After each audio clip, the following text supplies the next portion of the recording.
तो Odisha subordinate staff selection commission बा और ट्रिपल एस तरफ वर्तमान लेटेस्ट अपडेट आसुची जहाँ आपनकर रही। हालांकि आपनकर forester forest life stock inspector result को लेकिन कौन प्रकार अपडेट नहीं। वर्तमान जो नोटिफिकेशन पब्लिश होती है रोचे आपनकर request for proposal procurement of software.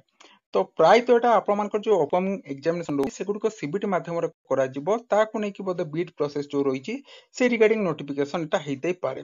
तो देखि नबा चलतु नोटिफिकेशन टी। तो देखो नोटिफिकेशन उल्लेख रही with reference to the RPF document publish by notice number एतिकी RPF document regarding procurement of software is hereby publish interest parties are request to log in commission website and download modified document from 22/6/24 रु 8/7/2024 and submit their bid by 3 PM 8/7/2024 through registered post only. Bid received after 3 PM 8/7/2024 shall not be taken consideration। तो एटा आपण मानकर सही Beed process पई आसी छि जोटा कि बीड अप्लाई पई जो जो कंपनी रही बा टेंडर जे नबस ता रिगार्डिंग एटा नोटिफिकेशन पब्लिश हेछि। तो देखंतु request for proposal for supply installation commissioning of Windows server 2022 standard SQL server 2022 enterprise SLNG 2 crore license pack.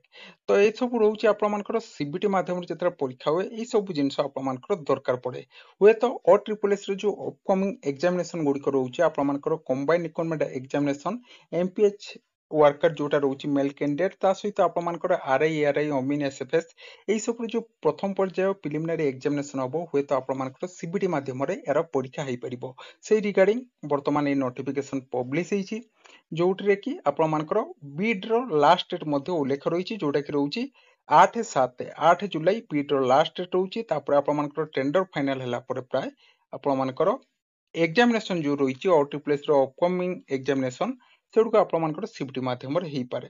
तो से रिगार्डिंग प्रायतः नोटिफिकेशन रही किंतु फॉरेस्टर फॉरेस्ट का लाइफ स्टॉक इंस्पेक्टर रेजल्ट को लेकिन और ट्रिपल एस तरफ बर्तमान जे कौन प्रकार अपडेट आसी ना।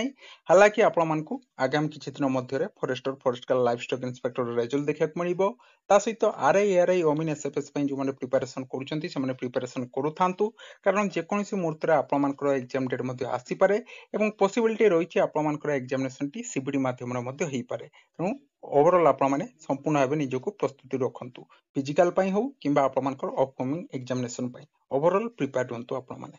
एतिक रोचे अपडेट। धन्यवाद।